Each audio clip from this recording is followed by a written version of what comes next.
इतने साल से उस नागमणि को पाने के लिए तपस्या की है। उस नागमणि से मैं सभी जंगल पर राज कर सकता हूँ। वह नागमणि मुझे नागों की अद्भुत शक्तियाँ प्रदान करेगी, पर न जाने कब मैं उस नागमणि को हासिल कर पाऊंगा। सुंदरवन जंगल के किनारे एक पेड़ पर रहती थी रानो चिड़िया, जिसका स्वभाव जंगल के सभी पक्षियों को बहुत पसंद था। रानो जंगल में फूल बेचने का काम किया करती थी। रानो, कल मुझे पूजा के लिए तुमसे बहुत सारे फूल चाहिए। क्यों बाबा, कल ऐसा क्या है जिसके कारण आपको मुझसे इतने फूल चाहिए? कल नाग पंचमी है और मुझे उस दिन भगवान शिव की पूजा करनी है। उनको लगने वाले फूल तुम ले आना। ठीक है बाबा, मैं कल आपके लिए बहुत सारे फूल ले आऊंगी। बाबा वहाँ से चले जाते हैं और रानो फूल बेचने लगती है। ये कैसी दुविधा में फंसे हो नागराज? इतनी देर से देख रही हूँ, आप गहरी सोच में डूबे हुए हो। मैं कई दिनों से सोच रहा हूँ कि कैलाश जाकर शिव भगवान की आराधना करूँ, पर हर रात मुझे मणि की चिंता खाई जाती है। मैं नहीं चाहता कि मेरी गैर हाजिरी में मणि पर कोई भी संकट आए। तुम तो जानती हो नागिन, मेरा कोई परिवार नहीं है, फिर ये जिम्मेदारी मैं किसे दूं? वो तो ठीक है महाराज, पर आपके बाद मणि की सुरक्षा की जिम्मेदारी मेरी है। आप बेफिक्र होकर कैलाश जा सकते हैं।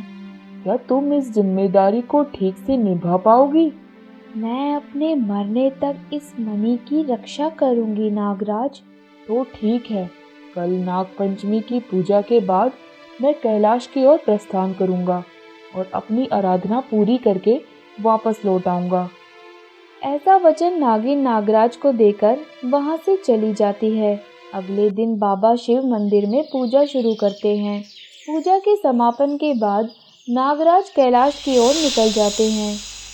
आज नागराज नागमणि मेरे हवाले कर गए हैं, अब मुझे इसकी रक्षा करनी होगी। ऐसा सोच नागिन नागमणि के पास बैठ जाती है। मैंने इतने साल से उस नागमणि को पाने के लिए तपस्या की है। उस नागमणि से मैं सभी जंगल पर राज कर सकता हूँ। वह नागमणि मुझे नागों की अद्भुत शक्तियाँ प्रदान करेगी, पर न जाने कब मैं उस नागमणि को हासिल कर पाऊंगा। आपका सपना जल्द ही साकार होने वाला है महाराज। जंगल में नागराज नहीं है, वह कैलाश गया है अपनी तपस्या करने। उसके जाने के बाद नागिन अकेले ही उस नागमणि की रक्षा कर रही है। आप चाहो तो हम उस पर हमला कर सकते हैं। वो बेचारी कहाँ उस नागमणि को संभाल पाएगी। यह बात तुमने मुझसे पहले क्यों नहीं बताई? हमें नागराज के आने से पहले उस नागमणि को हासिल करना होगा, चाहे उसके लिए मैं उस नागिन की बलि ही क्यों ना दे दूं। नागराज की अनुपस्थिति में भूरा नागिन से वो नागमणि लेने का सोचता है। जैसी सोच वैसा काम। उस रात भूरा नागमणि लेने नागिन के पास जाता है। क्या इसी गुफा में रहती है वो नागिन? जी महाराज, हमें इसी गुफा में नागमणि मिलेगी। क्या ये लोग मुझसे नागमणि छीनने आए हैं? मुझे यहाँ से निकलना होगा, वरना ये तांत्रिक बाज मुझसे ये नागमणि हासिल कर लेगा। नागिन गुफा के पिछले रास्ते से जंगल में भाग जाती है। चलो अंदर चलकर देखते हैं, आखिर वह नागिन कहाँ है और मेरी नागमणि उसने कहाँ छुपा रखी है। दोनों गुफा के अंदर जाते हैं और नागिन को इधर उधर तलाश करते हैं, पर नागिन उन्हें कहीं भी नहीं मिलती। आखिर ये नागिन यहाँ से कहाँ चली गई? महाराज, नागिन यही थी। मुझे लगता है उसने हमारी बातें सुन ली और यहाँ से भाग गई। मुझे नागमणि के आसपास होने का आभास हो रहा है। जल्दी चलो यहाँ से। भूरा और कालू जंगल के ऊपर उड़ते हैं, पर नागिन उन्हें कहीं भी नजर नहीं आती। वही नागिन रानो चिड़िया के घर में चली जाती है। मैं अभी और दूर तक नहीं जा पाऊंगी। ये दुष्ट बाज नागमणि को मुझसे छीन लेगा। मुझे कैसे भी उसे चकमा देकर यहाँ से नागमणि छुपानी होगी। नागिन नागमणि रानो चिड़िया के घर में छुपाकर वहाँ से भाग जाती है। भागते भागते वह पत्थर से टकराती है, जिससे उस पत्थर से अटकी सभी लकड़ियां उस नागिन पर गिर जाती हैं। नागिन उन लकड़ियों के बीच फंस जाती है। तभी रानो वहीं से अपने घर की ओर जा रही थी। वह नागिन को जख्मी हालत में देखती है। हे भगवान, तुम्हारे साथ ये हादसा कैसे हुआ नागिन? रुको, मैं एक एक करके इन लकड़ियों को हटाती हूँ। रानो सभी लकड़ियों को एक एक करके हटाती है। तभी बारिश शुरू हो जाती है और रानो नागिन को पेड़ की खोखर में ले जाती है। रानो, तुम मेरी फिक्र मत करो, जाओ और नागमणि को बचाओ। नागराज को मैंने मरते दम तक नागमणि की रक्षा करूंगी ऐसा वचन दिया था, पर शायद अब मैं नागमणि की रक्षा नहीं कर पाऊंगी। मैंने नागमणि तुम्हारे घर में छुपाई है। तुम उस नागमणि की रक्षा करोगी, ये वादा करो मुझसे। तुम्हें कुछ नहीं होगा नागिन, मैं तुम्हें बचाऊंगी। मुझे जो चोट आई है उसे भरने में बहुत समय लगेगा। तब तक तुम नागिन बनकर नागमणि की रक्षा करोगी।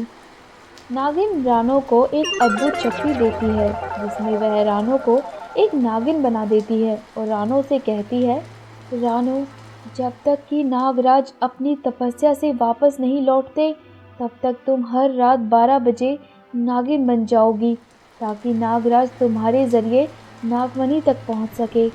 जब उन्हें आभास होगा उनके आसपास एक नागिन है, तो वो तुम तक ज़रूर पहुंचेंगे। तब तक तुम्हें ही नागमणि की रक्षा करनी होगी। यह कहकर नागिन वहीं मर जाती है। हे भगवान, ये क्या हो गया?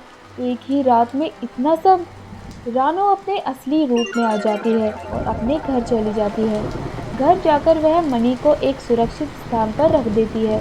सुबह होती है और मौसी रानो के घर आती है। रानो, मुझे कुछ फूल चाहिए। मैं आज इन फूलों से अपने पंखों के लिए तेल बनाऊंगी। हाँ मौसी, मैं आपके लिए फूल लेकर आती हूँ।